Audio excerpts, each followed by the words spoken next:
ಹಾಗಾದರೆ ಕೈಗೆ 15. ಹೌದಾ? 15. ಹಾಗಾದ್ರೆ ವಿಸ್ತೀರ್ಣವನ್ನು ಯಾವ ಮಾನವೇ ನಾವು ಚದರಮಾನವೇ ಹೇಳ್ತೀವಿ. ಹಾಗಾದ್ರೆ ಚದರಮಾನದಲ್ಲಿ ನಾವು ಎಷ್ಟು ರೀತಿ ಸೆಂಟಿಮೀಟರ್? ಹಾಗಾದ್ರೆ ಏನಿದು ಚದರ ಎಷ್ಟು ಚದರ ಸೆಂಟಿಮೀಟರ್ ಇದು?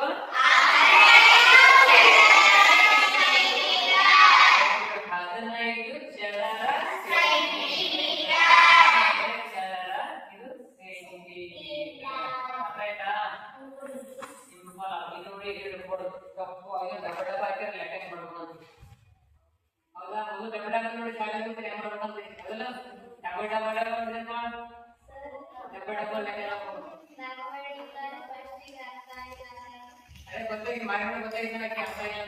ಅದಕ್ಕೆ ನಾ ಹೇಳಿದೆ. ಅದಕ್ಕೆ ಇದು ನೋಡಿ ಸಿಂಪಲ್ ಯಾಕೆ ಮಾಡ್ಬೋದು? ಸಿಂಪಲ್ ಹೌದಾ? ನೋಡ್ರಿ, ಇದು ಉದ್ದ, ಇದು ಹಾಗಾದ್ರೆ ನೋಡಿ ಉದ್ದ ಎಷ್ಟು ಸರ?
ಚದರ ಸೆಂಟಿಮೀಟರ್. ವಿಸ್ತೀರ್ಣ ಯಾವ ಮಾನದಲ್ಲಿ ಹೇಳ್ತೀವಿ ಅಂದರೆ ಚದರಮಾನ ಹೇಳ್ತೀವಿ. ಆ ಚದರಮಾನವನ್ನು ಸೆಂಟಿಮೀಟರ್ ಕೇಳಿದಾಗ ಚದರ ಸೆಂಟಿಮೀಟರ್ ಮುಂದೆ ಮೀಟರ್ ಕೇಳಿದಪ್ಪ ಅಂದ್ರೆ ಚದರ ಮೀಟರ್ ಅನ್ನೋದು. ಒಂದ್ಸಲ ಕಿಲೋಮೀಟರ್ ಕೇಳಿದ್ರು ಕೂಡ ನಾವು ಚದರ ಕಿಲೋಮೀಟರ್ ಅಲ್ಲಿ ಕೇಳಬೇಕು. ಅರ್ಥ ಆಯ್ತಾ? ಫಾರ್ ಎಕ್ಸಾಂಪಲ್ ಕ್ವಶನ್ ಕೇಳಿದ್ರ ಇವಾಗ ಭಾರತ ದೇಶ ಎಷ್ಟು ವಿಸ್ತೀರ್ಣ ಹೊಂದಿದೆ? ಇಲ್ಲಿ 32,87,291 ಚದರ ಕಿಲೋಮೀಟರ್ ಅಂತ. 1 ಚದರ ಕಿಲೋಮೀಟರ್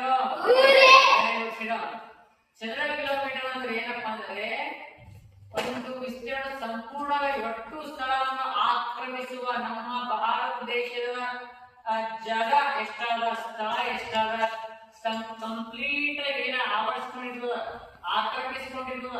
ಇದು ನನ್ನ ಹೊಲ, ಇದು ನನ್ನ ಟೈಟಲ್, ಇದು ನನ್ನ ಟೈಟಲ್, ಇದು ನನ್ನ ಟೈಟಲ್ ಇದೆ ಇಲ್ಲ ಇದೆ ಎಷ್ಟಾಗಿದೆ? ಕಂಪ್ಲೀಟ್ ಆಗಿ ನಮ್ಮ ದೇವರ ಹೌದಾ? ಅದೇ ರೀತಿ ಈ ಪ್ಲೇಸ್ ಒಟ್ಟು ಸ್ಥಳವನ್ನು ಆಕ್ರಮಿಸುವ ಸ್ಥಳವನ್ನು ಎಷ್ಟು ವಿಸ್ತೀರ್ಣ ಆಕ್ರಮಿಸುವ ಸ್ಥಳವನ್ನು ಕಂಡುಹಿಡಿಯಬೇಕು ಎಷ್ಟದ, ಅದೇ ವಿಸ್ತೀರ್ಣದಲ್ಲಿ ಕರೀತೀವಿ. ವಿಸ್ತೀರ್ಣ ಮಾಡಬೇಕು. ವಿಸ್ತೀರ್ಣವನ್ನು ಮಾಡಬೇಕಾದ್ರೆ ಅದಕ್ಕೆ ಏನಪ್ಪಾ ಅಂದ್ರೆ ಯಾವ ಮಾನದಲ್ಲಿ ಹೇಳ್ತೀವಿ? ವಿಸ್ತೀರ್ಣ ಅಂದ್ರೆ ಚದರಮಾನಗಳಲ್ಲಿ ಹೇಳ್ತೀವಿ. ಸೆಂಟಿಮೀಟರ್ ಸೆಂಟಿಮೀಟರ್ ಅಂತ ಹೇಳ್ಬೋದು, ಕಿಲೋಮೀಟರ್ ಇರುತ್ತೆ ಕಿಲೋಮೀಟರ್ ಇರ್ಬೋದು, ಮೀಟರ್ ಇರುತ್ತೆ ಮೀಟರ್. ಹೌದಾ? ಡಿಪೆಂಡ್ ಅಪಾನ್ ಅವ್ರು ಏನು ಕ್ವಶನ್ ಕೇಳ್ತಾರ ಅದ್ರ ಪ್ರಕಾರ.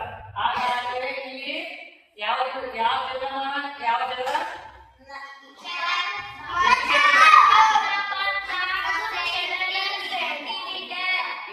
24 ಚದರ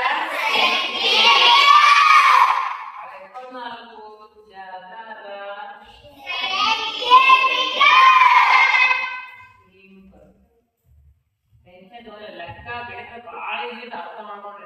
ಅರ್ಥ ಮಾಡ್ಕೊಂಡಿಲ್ಲಪ್ಪ ಅಂದ್ರೆ ಬೆಲೆ ಬರಲ್ಲ. ಅನಿತ ಉದ್ದ ಇಂಟು ಅಗಲ, ಯಾವುದು 4 ಇಂಟು ಉದ್ದಾಗ ಒಂದು ಭಾಗ ತಗೊಂಡು ಕಸಿ ಮತ್ತೆ ಇಂಟು ಮಾಡಿ ಅದು ಬಸ್ ಆನ್ಸರ್ ಮತ್ತೆ 4 ಇಂಟು ಮಾಡಿ ಕಸಿ ಆನ್ಸರ್ ಮಾಡೋದು ಅಲ್ಲ ಅಂತ ಮಾಡೋದು ಈಕಿ ಬೈಬಾಳ ಮಲ್ಲಮ್ಮ ಶಾಣಮ್ಮ 15 ಭಾಗ ಅಂತಂದ್ರೆ